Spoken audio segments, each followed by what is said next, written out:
네, 지난 7월 15일 터키에서는 군사 쿠데타가 일어났었습니다. 하지만 국민들의 저주로 말미암아 그 군사 쿠데타는 실패로 돌아가게 되었고, 그리고 5만 명에 가까운 이러한 그러한 쿠데타를 일으킨 세력들이 잡혔습니다. 터키는 이러한 국가 비상사태에 돌입하게 되었고, 그리고 대통령의 권한은 더욱더 강화되었습니다. 그런데 이러한 문제로 터키의 문제가 해결되는 것은 아닙니다. 좀 더 들어가면 복잡한 내용들이 있습니다. 현직 터키 대통령 에르도안은 2003년부터 정권을 장악하고 지금까지 대통령으로 그 권력을 갖고 있습니다.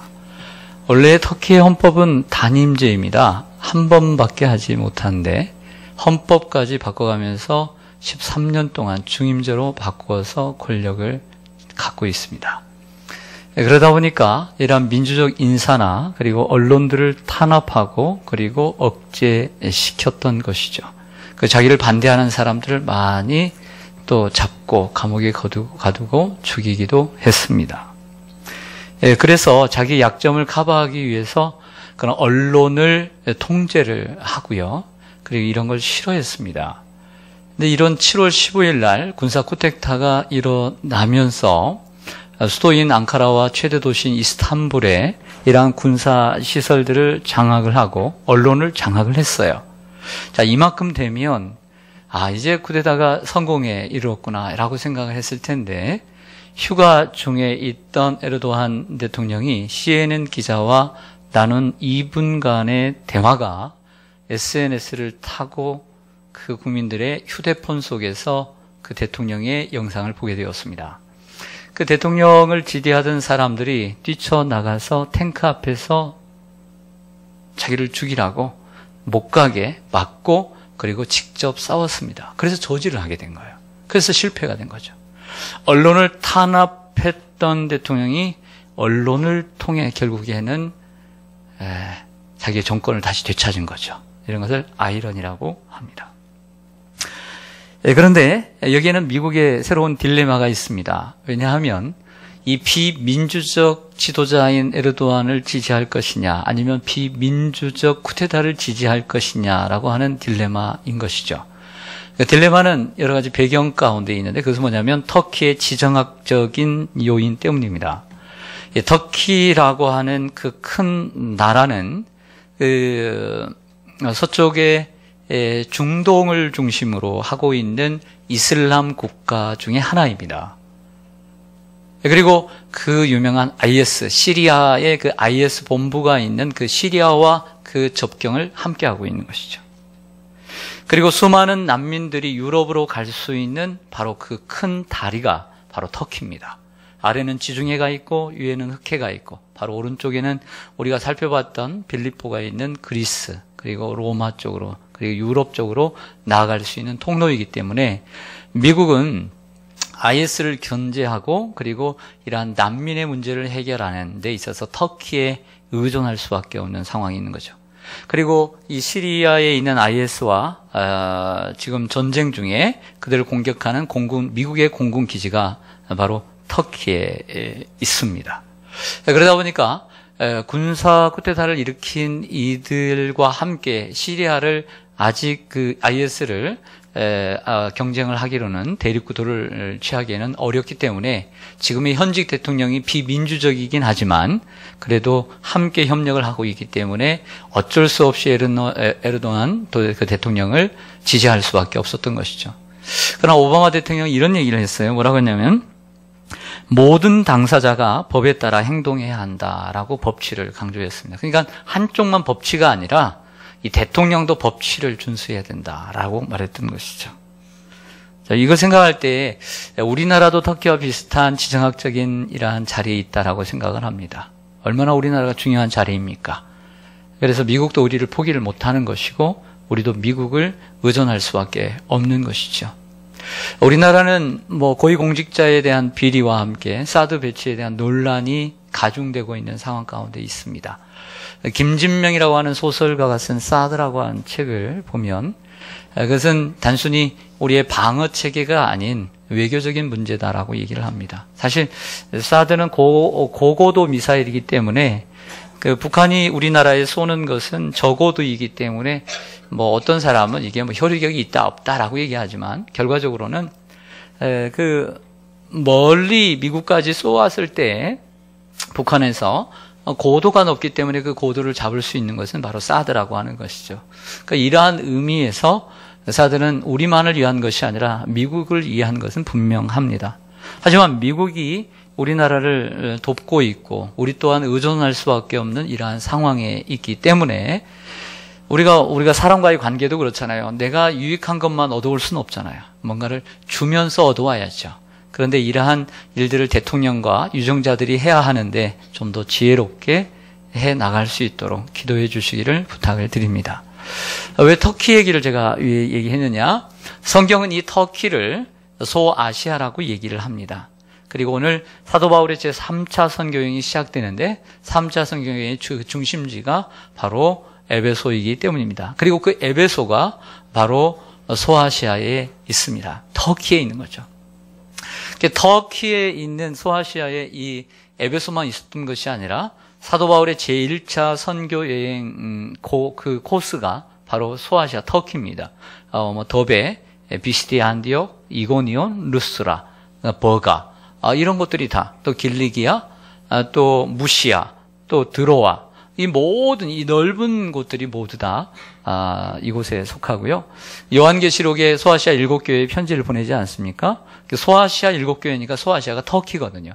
그래서 에베소, 서머나, 버가모, 두아디라, 사데, 빌라델비아, 라우디게아 이 모든 지명들이 다 소아시아에 있고요. 현재는 에페소라고 해서 에베소가 그대로 존재하고 있습니다.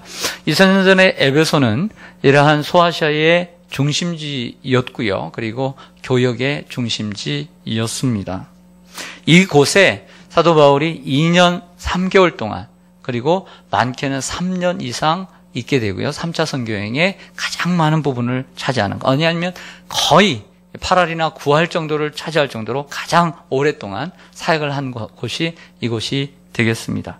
이제 몇 주간에 걸쳐서 에베소의 사역을 함께 살펴보는데 오늘 그 서두에서 사도 바울이 어떤 사람들을 만나서 어떤 일을 처음 겪었는지를 생각해 봅니다. 이거 에베소에 들어가니까 12명의 제자를 만났습니다. 예수님의 제자가 12명이듯 12명의 제자들을 만났는데 이 제자라고 하는 말은 사도행전에 저지하는 예수를 믿은, 즉 개종한 하나님이 아닌 예수님을 믿는 사람들을 제자라고 이름을 불렀어요.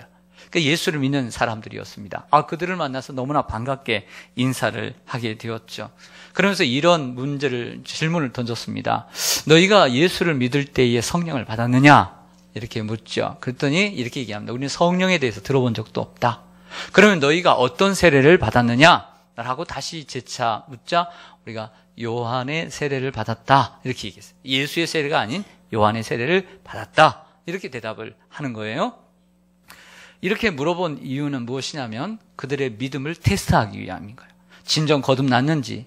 우리가 어떤 사람에게 당신 성령 받았습니까? 이렇게 묻는 것은 솔직히 무슨 얘기예요? 당신 진정 거듭났느냐? 이 얘기 아니에요? 맞죠? 당신 정말 세례를 받았습니까? 그리고 성령을 받았습니까? 이게 무슨 얘기입니까? 예수 제대로 똑바로 믿느냐? 이거 얘기 아닙니까? 그러면서 이렇게 얘기했습니다. 너희가 받은 그 세례는 요한이 준 것인데 세례 요한이 이런 얘기를 했다. 나는 물로 세례를 베풀지만 내 뒤에 오시는 이는 나보다 더 크고 능력이 많으셔서 내가 그의 신발끈을 풀기도 감당치 못할 것인데 그분이 오시면 너희에게 불과 성령으로 세례를 베풀 것이다. 바로 그가 누군지 아느냐? 바로 예수라는 분이다. 예수는 하나님의 아들이시며 우리를 위해서 십자가를 지셨고 죄의 문제를 해결해 주셨다. 그분은 사흘 만에 부활하셔서 하나님 보좌 우편에 계신다. 우리가 그 예수를 믿음으로 우리는 영원한 생명을 얻는다. 이렇게 복음을 전했겠죠? 복음을 전하니까 그렇습니까?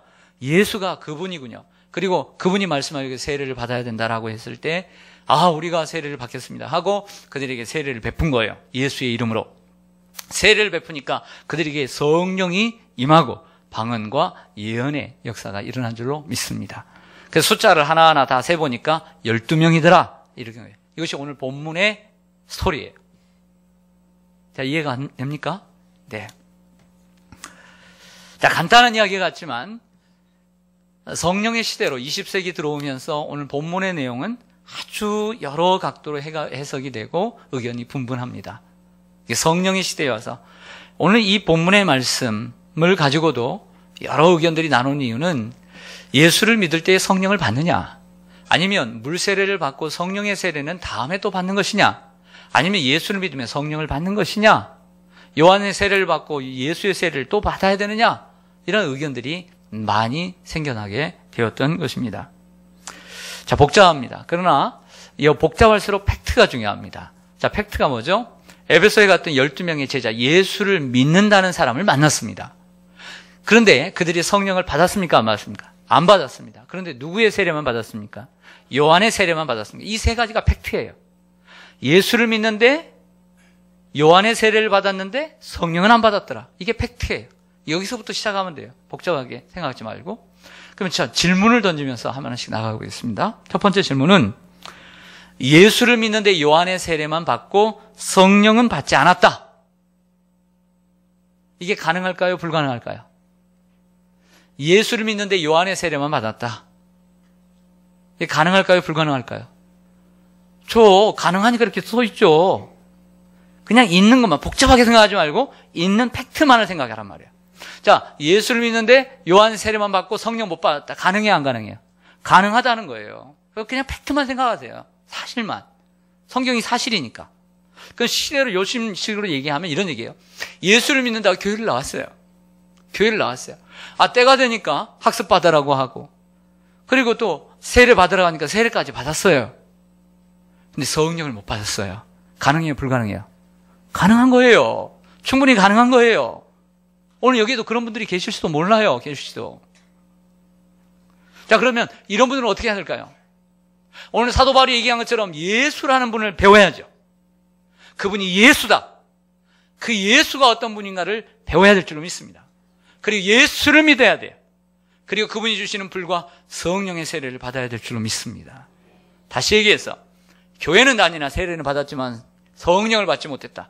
이런 분들은 다시 처음부터 시작하세요.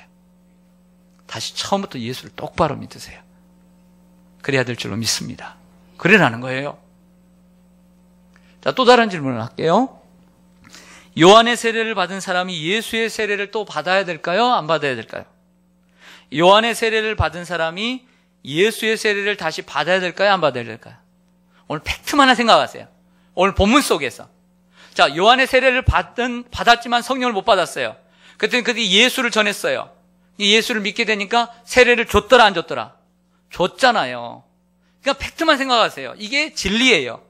요한의 세례를 받은 사람은 예수의 세례를 받았어야 된다. 이게 당시에는 요즘과 다른 특별한 상황입니다. 즉, 20세기 전에는 예수님 당시에는 세례 요한이 예수님보다 6개월 먼저 와서 예수님도 요한의 세례를 받았지만, 요한의 세례는 회개의 세례인데 요단강에서, 예수님의 세례도 요단강에서 이루어졌지만 그분의 세례는 불과 성령의 세례란 말이에요. 그러면 요한의 세례를 받은 사람들이 예수가 출현하고 난 다음에 공적인 생애를 시작하고 난 다음에 요한의 세례를 받았던 사람, 안드레 같은 사람은 요한복음 1장에서 안드레 같은 사람은 요한의 제자였잖아요. 그러다가 베드로에게 내가 예수를 만났다라고 전하지 않았습니까? 요한의 세례를 받은 사람들은 예수의 세례를 받았어요, 안 받았어요? 당연히 받았죠.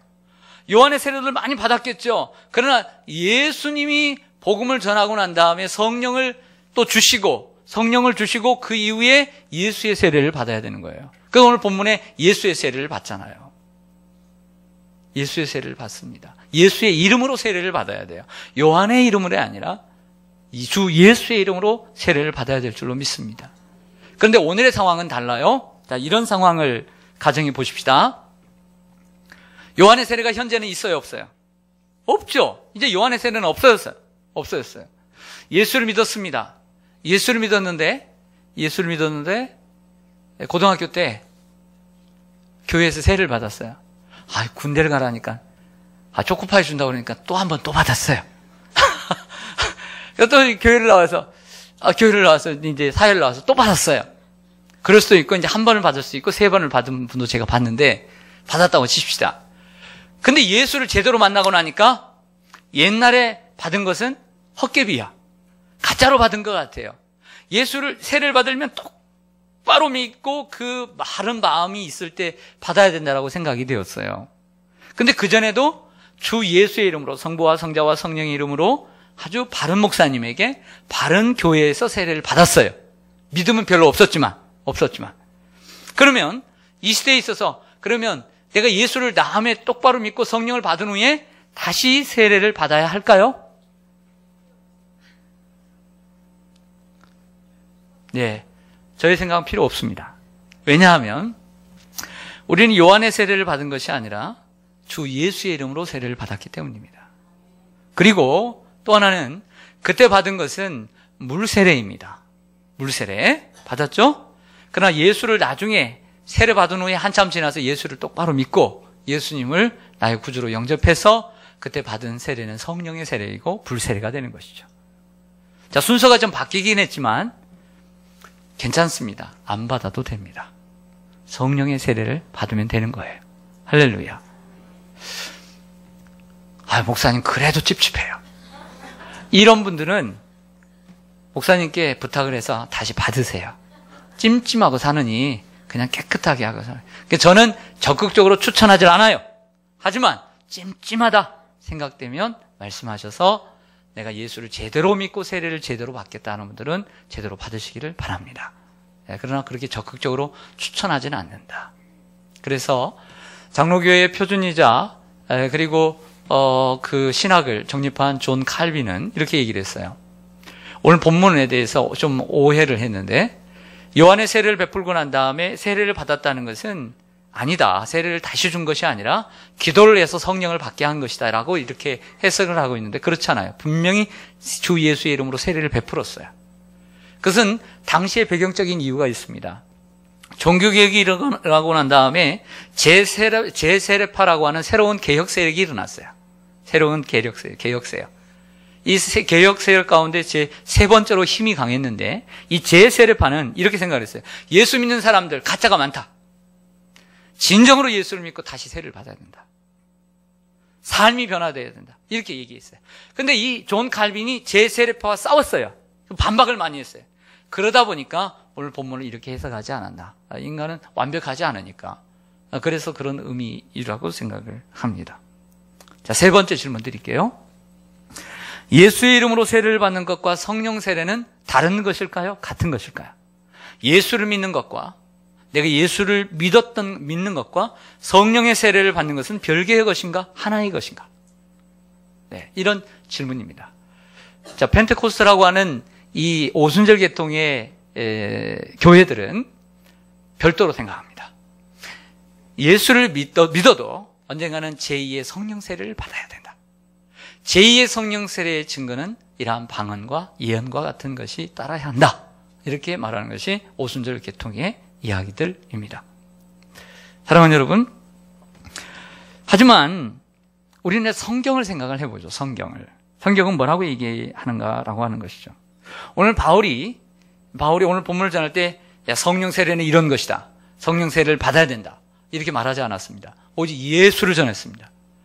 내 뒤에 오시는 분, 그분은 크신 분이다. 그분이 불과 성령으로 세례를 주시는데 그 예수라는 분이 이런 분이다. 그 예수를 전했더니 예수를 믿으니까 성령을 받게 된 줄로 믿습니다. 예수를 믿으세요. 고린도전서 12장 3절에 뭐라고 하면 성령으로 아니하고서는 예수를 주라고 할 수 없느니라. 우리가 세례를 받으려면 예수를 주로 고백해야 되고 나의 하나님, 나의 구세주라고 고백해야 합니다. 나는 죄인이며 나를 구원하실 분은 오직 예수밖에 없다라고 시인해야 합니다. 근데 그렇게 예수를 주라고 하고 하나님을 내 아버지라고 영접하는 자, 그 이름을 믿는 자에게는 하나님의 자녀가 되는 권세를 주셨습니다. 우리가 하나님을 아버지라고 부르는 것은 이게 쉬운 것이 아니에요. 성령이 내 안에 오셨기 때문에 성령이 하나님을 아버지라고 부르는 것입니다. 지나가는 사람들에게 하나님을 아버지라고 불러보라고 하세요. 못 불러요. 안 불러요. 우리가 예수를 주라고 못해요. 선생이라고. 훌륭한 선생님이시네요. 훌륭한 분이시네. 이렇게 말해도 그분을 주님이라고는 못해요. 그러나 성령을 받은 사람은 예수를 주라고 알게 되고 그 믿음을 가졌기 때문에 세례를 받게 되는 줄로 믿습니다. 이미 그러므로 예수를 믿는 사람은 성령을 받은 사람이에요. 성령을 받은 사람. 할렐루야. 그래서 베드로도 예수를 믿고 죄사함을 받으면 성령의 선물을 받으리라. 사도행전 2장에 처음 베드로가, 무식한 베드로가 그 3,000명 앞에서 5,000명 앞에서 설교를 하는데 사람들이 가슴을 치며 우리는 어떻게 해야 할까요? 그랬더니 너희가 그 예수를 죽였다 하니까 너희가 회개하여 죄사함을 받아라. 그리고 세례를 받아라. 그러면 성령의 선물을 주시리라. 이렇게 말을 했단 말이에요. 믿음과 성령이 하나라고 주장한 것입니다. 우리가 주 예수를 믿을 때 성령을 받는 줄로 믿습니다. 성령이 임하지 않으면 예수를 주라 시인하지 못합니다. 성령이 임하기 때문에 우리가 예수를 주라고 시인하게 되는 것이죠. 그 물세례는 이러한 자신에게 확실한 믿음이 있다는 것을 알게 되었을 때에 성령을 받은 후에 그 다음에 물세례를 받게 되는 거죠. 그래서 성령 세례와 물세례가 이처럼 성령 세례 받은 후에 물세례가 이루어지는 것이 정식 코스 FM이라고 할 수가 있어요. 그러나 항상 이렇게 이루어지지는 않습니다. 자, 네 번째 질문을 드릴게요. 그렇다고 한다면 이러한 성령 강림의 역사는 꼭 방언과 예언을 동반해야만 하느냐라고 하는 질문입니다. 그럴까요? 네, 그렇지는 않죠. 항상 그런 것은 아닙니다. 그렇게도 임하지만 그런 것은 아니다. 지금까지 우리가 사도행전 19장까지 달려왔습니다. 그 가운데 성령이 강림하고 성령 세례를 받고 성령 충만한 사건들이 여러 번 있는데요. 하나씩 한번 살펴보겠습니다. 가장 먼저는 어디죠? 사도행전 2장에 마가의 다락방에 120명의 성도들이 성령을 받은 사건입니다. 어떻게 받았죠? 기도를 통해. 예수님 가시고 난 다음에 열흘 동안 기도하자 그곳에 성령이 바람처럼 불처럼 그곳에 임했습니다. 그래서 그들이 방언도 하고 방언을 하게 되었죠. 이게 성령의 강림 사건입니다. 이것을 예루살렘의 오순절, 마가의 다락방의 오순절. 이 사건은, 성령 강림의 사건은 단회적인 사건, 일회적인 사건입니다. 반복되지는 않습니다. 두 번째는 사도행전 4장에 보면 베드로와 요한이 감옥에 갇히게 됩니다. 핍박을 받게 되죠. 교회는 힘써 기도를 하게 됩니다. 힘써 기도를 하는데 성도들이 모여서 합심해서 뜨겁게 기도하자 그곳에 성령의 충만함이 이루어졌으며, 성령 세례가 아니라 성령의 충만함. 자, 이들은 이미 성령 세례를 받았습니다. 성령 세례를 받은 이들이 함께 합심으로 간절히 기도하자 그곳에 성령이 충만하게 임하고 그 땅이 진동하게 되었더라. 이게 사도행전 4장입니다. 사랑하는 여러분, 성령을 받은 사람들, 단회적인 성령의 사건을 받았지만 거기서 끝나지 말고 우리는 계속해서 성령의 충만함을 입어야 될 줄로 믿습니다. 그래서 사도 바울이 에베소 5장 18절에 술 취하지 말라. 이는 방탕한 것이니 오직 성령의 충만함을 받으라. 할렐루야. 그래서 성령 충만함은 단회적인 사건이 아니라 계속되는 사건입니다. 연속되는 사건. 계속 받아야 되는 사건이라는 거예요. 여러분 지금까지보다 더 크게 하나님께 쓰임받기를 원하십니까? 더 귀하게 하나님 앞에 쓰임받기를 원하십니까? 성령 충만하세요. 성령 충만하지 않으면 하나님 여러분 사용하지 않아요. 헛개비에 불과해요. 예수를 아무리 잘 믿고 과거에 여러분들이 성령 세례를 받고 불세를 받았다 하더라도 영적인 경험이 많아도 지금 그렇지 않으면 아무 소용이 없어요. 하나님 사용하지 않으세요. 그러나 지금까지는 내가 부족하고 열심히 없었어도, 아니 지금까지 또 열심히 주님을 섬겨서 큰일을 했다 할지라도 더 귀하게 더 크게 하나님 앞에 쓰임받기를 원하신다면 성령의 충만함을 구하세요. 그러면 하나님께서 이전보다 더 크게 하나님을 여러분 사용해 주실 줄로 믿습니다. 이게 비결이에요. 이게 비결. 사도행전 8장에 보면 빌립 집사가 사마리아 가서 복음을 전합니다. 그래서 예수를 믿는 사람들이 많아졌어요. 그래서 그 말을 듣고 예루살렘 교회에서 베드로와 요한이 파견을 받아서 이제 사마리아에 갑니다. 가서 사람들을 테스트해 보니까 어떻게 해요? 예수를 믿고 주 예수의 이름으로 세례는 받았는데, 주 예수의 이름으로 세례를 받았어요. 누구의 이름으로? 주 예수의 이름으로 세례를 받았는데 성령을 안 받았어요. 성령을 안 받았어요. 이 사실을 알고 베드로와 요한이 그들을 위해서 복음을 다시 한번 전하고 예수가 이런 분입니다. 예수 믿으십니까? 아멘만 해주세요. 아멘? 하니까 그들에게 개인적으로 안수를 해줬어요. 그래서 그들에게 성령이 임한 줄로 믿습니다. 할렐루야. 그런데 다시 세례를 줬더라 안 줬더라? 안 줬죠. 왜? 앞에서 제가 누구의 이름으로 세례를 줬다고 그랬어요? 주 예수의 이름으로 세례를 줬어요. 세례 요한의 세례가 아닌 주 예수의 이름으로 세례를 줬다. 근데 사도행전 8장에서는 주 예수 이름으로 그들이 오기 전에 빌립에 의해서 세례를 줬는데 다시 세례를 주지 않았어요. 우리는 성경이 가는 만큼만 가자 이거예요. 할렐루야. 성경이 말하는 것만 말하자는 거예요. 할렐루야. 세례를 주 예수의 이름으로 세례를 줬는데 성령을 안 받았더라. 복음을 전하고 성령을 받도록 했는데 다시 세례는 안 베풀었다는 거예요. 그 자리에는 성령의 세례가 임한 거예요. 그들은 물 세례를 먼저 받고 성령 세례를 나중에 받은 것이죠. 자, 사도행전 10장으로 가볼게요. 베드로와 고넬료의 만남입니다. 로마의 백부장, 군사의 백부장이 환상을 보고 베드로도 환상을 보고 만났습니다. 요바에 있던 그가 가이사랴에 가서 고넬료가 그를 기다리고 있었죠. 아니 별거 배운 것도 없고 그리고 식민지 백성인데 세상에 어떻게 그렇게 큰 지혜 있는 사람이 그 베드로에게 엎드려서 절을 한답니까? 그리고 말합니다. 우리가 하나님 앞에 있으니까 말씀해 주십시오. 그래서 고넬료가 데리고 온 준비하고 있는 모여있는 사람들에게 하나님의 말씀을 베드로가 열심히 전하자 기도도 안 했고 성령을 받아라는 말도 안 했고 복음만을 열심히 전했는데 예수만을 열심히 전했는데 말씀을 듣다가 성령을 받은 줄로 믿습니다. 할렐루야. 자, 말씀을 들을 때에 말씀을 간절히 받을 때도 성령을 받으라는 거예요. 그리고 그들이 성령을 받으니까 이제 하나 남았죠. 뭐 해야 되죠? 물세례 베풀어야 되죠. 그래서 그들은 그 전에 세례를 받은 적이 있어요. 로마 사람들 있어요, 없어요? 없잖아요. 받은 적이 없어요. 그렇기 때문에 사도행전 10장에 보면 성령을 받은 그들에게 물세례를 그 자리에서 베풀어요.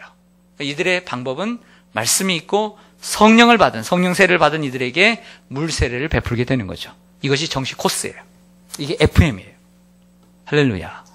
이게 FM인 거예요. 네.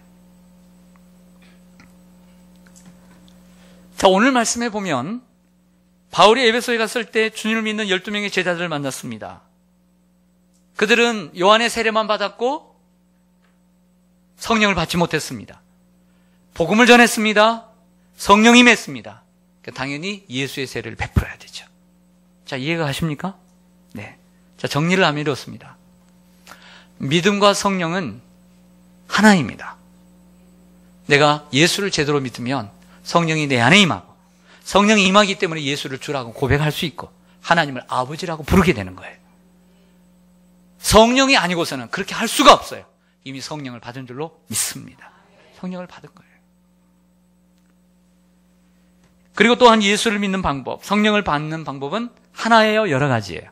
여러 가지라는 것을 오늘 사도행전을 통해서 어떤 사람은 기도하다가 어떤 사람은 안수를 받고 어떤 사람은 말씀을 듣다가 기록되어 있지는 않지만 어떤 사람은 찬양을 하다가 어떤 사람은 뭐 하다가 또 받을 수 있는 거 아니겠어요? 성령님께서 그렇게 닫힌 분위기라고 생각하세요? 성령님이 꼭 그런 방법으로만 역사하시는 거라고 생각하세요? 그렇잖아요. 사람이 다양한 것처럼 하나님도 다양하게 하나님은 역사하시고 성령은 임하시는 줄 믿습니다. 그리고 사람들은 하나님 그 기질대로 하나님 역사하시기 때문에 믿는 방법도 달라요. 어떤 사람은 조용히 믿어요. 좀 열심히 내봐.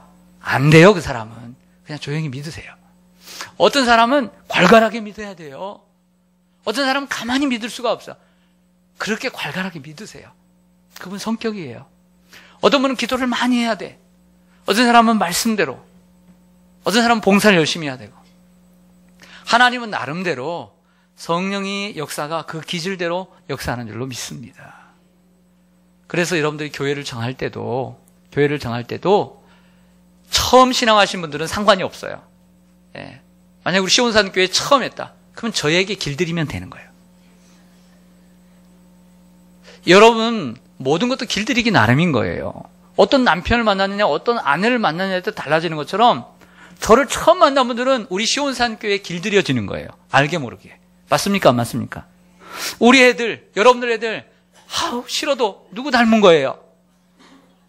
애들이 욕을 그렇게 잘하대요. 누구 닮았어요? 엄마 아빠 닮았어요. 그 배운 거거든요. 뭐라고 할 수 없는 거예요. 옆집 아줌마 닮은 거 아니에요. 사랑하는 여러분, 저에게 길들여주면 돼요. 할렐루야. 우리 교회 길들여주면 돼요. 그런데 타 교회에서 오시는 분들은 한 번 정도 생각을 해야 돼요. 왜냐하면 다른 교회에서 길들여졌거든요. 그런데 지금까지 해온 신앙의 패턴과 우리 교회가 너무 안 맞으면 많은 고생을 해야 돼요. 그것을 감수하려면 오세요. 그러나 정 나하고 맞지 않는다. 그러면 다른 교회 찾아봐야 돼요. 지금 마음 돌리지 말고 그냥 왔으니까 그냥 다니세요. 그냥. 할렐루야. 그러나 아직 등록하지 않는 분들은 신중하게 생각하라는 거예요. 제 말이 맞는 것 같아요? 안 맞는 것 같아요? 맞죠? 그래서 등록할 때는, 재등록할 때는 다 교회로 옮길 때는 잘 알아봐야 되는 거예요. 예. 사랑하는 여러분, 이제 중요한 질문을 마지막으로 제가 좀 던질게요. 가장 중요한 핵심이에요. 사도행전 2장의 120명의 성도들은 어떤 무리들이죠? 예수님의 제자들이 그 안에 있습니까? 없습니까? 어머니 마리아, 형제들 있습니까? 없습니까? 있죠. 자, 그들이 3년 동안 예수님 믿었어요? 안 믿었어요? 좀 대답 좀 확실하게. 믿었어요? 안 믿었어요? 12명의 제자들은 항상 예수님 곁에 있었어요? 없었어요? 같이 식사도 했어요? 안 했어요? 기적도 봤어요? 안 봤어요? 예수 믿은 거예요? 안 믿은 거예요? 믿었죠. 그런데 굳이 성령을 뭐 하라고 그래요? 받으라고 해요. 받으라고. 왜 성령을 받으라고 했냐 말이에요.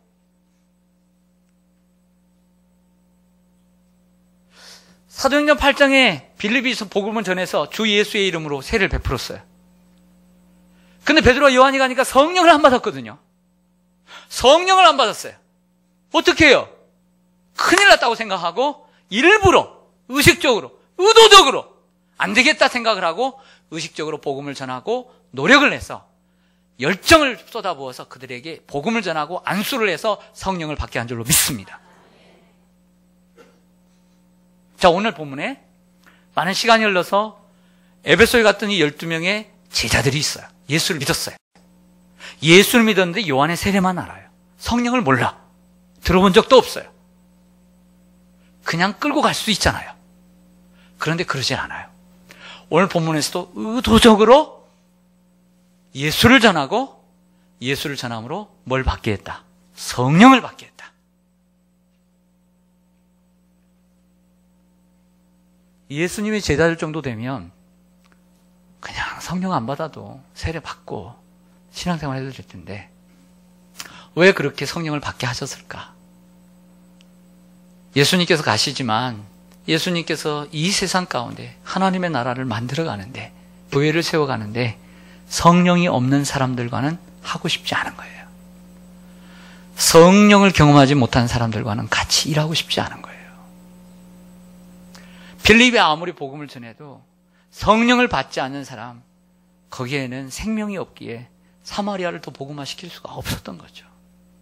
오늘 사도 바울이 에베소에 도착을 해서 그들과 함께 에베소 교회를 꾸려나갈 생각을 하고 있고 에베소에서 이제 하나님의 나라를 세우고 교회를 세워갈 생각을 하는데 도저히 이들과는 같이 일을 못하는 거예요. 왜? 성령을 모르니까. 성령을 안 받았으니까. 하나님의 일은 성령을 받은 사람들이 하는 거예요. 할렐루야. 그러므로 여러분들 성령을 받아야 되겠어요? 안 받아야겠어요? 받아야죠. 그런데 성령을 받는 일은 너무나 소중해요. 왜냐하면 성령을 받는 일은 우리의 구원과 결부되어 있기 때문이에요.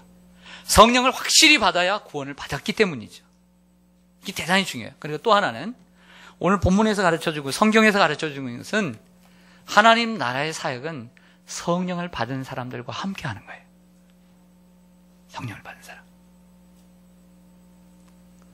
근데 성령을 받은 만큼 받는 것보다 더 중요한 게 하나 더 있어요. 성령을 받은 것도 중요하지만 그 못지않게 더 중요한 게 있어요. 그게 뭐냐면 성령 충만이에요.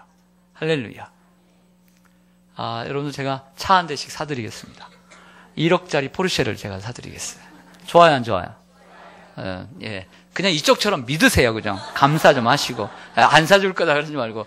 포르쉐를 샀어요. 너무 멋있어.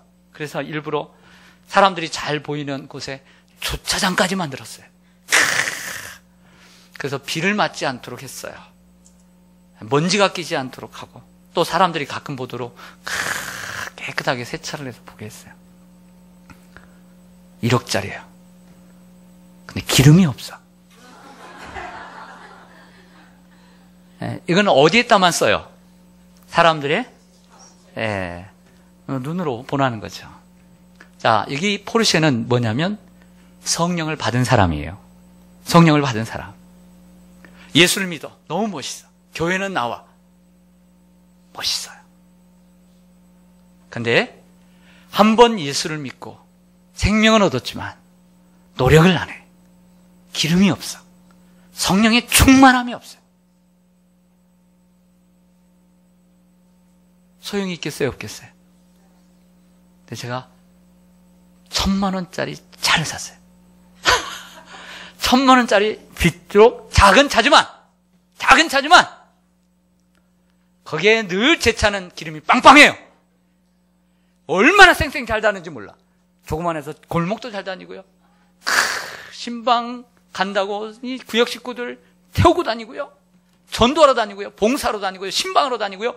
열심히 이문하러 다니고요. 열심히 다녀요. 방방곡곡을. 사랑하는 여러분, 어떤 차가 낫겠어요? 그래도 포르쉐가 좋아요?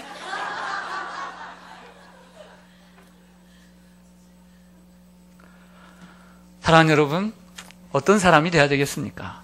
세례를 받은 것도, 성령을 받은 것도 중요하지만 그것 못지않게 더 중요한 것은 성령 충만함인 거예요. 성령 세례는 단회적이지만 성령 충만은 계속해서 받아야 되는 거예요. 사도행전에 보세요. 수많은 성도들이 핍박을 당했습니다. 여러분도 인생을 살면서 어려움이 없을 거라고 누가 장담해요? 육신에 질병이 안 찾아오리라고 누가 생각해요? 내가 이렇게 마음이 강했는데 내 마음이 이렇게 무너질 줄 누가 알아요? 치매가 올 줄 누가 알아요? 여러분, 사업이 이렇게 부도가 날 줄 누가 알아요? 자녀 때문에, 또 뭐 때문에 부부가 이처럼 등 돌리고 살 줄 누가 알았겠어요? 이거 어떻게 이겨요? 성령 충만해야 이기는 거예요. 우리 교회가 30년 달려왔습니다. 계속해서 평안하는 보장이 어디 있어요? 외부적인 핍박 문제, 내부적인 문제, 이러한 문제가 없으리라고 누가 보장해요? 초대교회처럼. 그러나 성령 충만하면 교회의 문제는 해결되는 줄로 믿습니다. 성령 충만해요. 성령 충만하고 믿음이 좋아지기 위해서는 늘 예배에 열심히 참여하고 기도하고 열심히 말씀을 묵상해야 돼요. 쉬지 말고.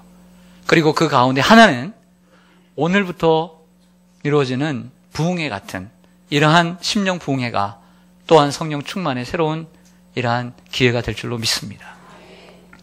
우리 기대가 다르잖아요. 우리가 일반 예배를 드리는데 우리가 시인할 수밖에 없는 거죠. 맨날 먹는 밥하고 목사님이 해주는 밥하고 우리가 가끔씩 엄마가 해주는 밥하고 레스토랑에 가서 우리 한번 칼질 좀 하자. 기분이 다르잖아요. 애들이 기분이 달라요? 안 달라요? 다른 거예요. 63빌딩에 제일 높은 곳 스카이라운지에 가서 우리 한번 식사 한번 하자. 애들이 기분이 다른 거죠. 똑같은 말씀이지만 그래도 사실은 똑같은 말씀이에요. 질적으로는 제게 더 나은 것 같아. 사실은. 그런데 그분은 인생의 엑기스를 간증식으로 말씀에 의지해서 전하는 거예요. 그러니까 특별한 거죠. 스페셜 요리는 이처럼 스페셜하게만 몇 번 먹는 거지 계속 먹으면 안 돼요. 여러분, 오늘 이러한 계기를 통해서 예수를 제대로 못 믿고 세례는 받았지만 성령을 못 받았다라고 생각되신 분들 집회에 참석해야 될 줄로 믿습니다. 또 예수를 믿긴 믿는데 무덤덤해졌어. 안일해지고 나태하고 게을러지고 이런 분들은 다시 한번 새로운 리바이벌, 부흥의 시간이 필요한 거예요. 이러기 위해서는 여러분들이 할 수 있는 것은 몸과 시간을 드리면 되는 거예요. 할렐루야. 그리고 좋은 마음의 그릇을 준비해서 참석하시면 주님께서 여러분들에게 주시는 놀라운 축복이 이루어지리라고 믿습니다. 아멘. 기도하겠습니다.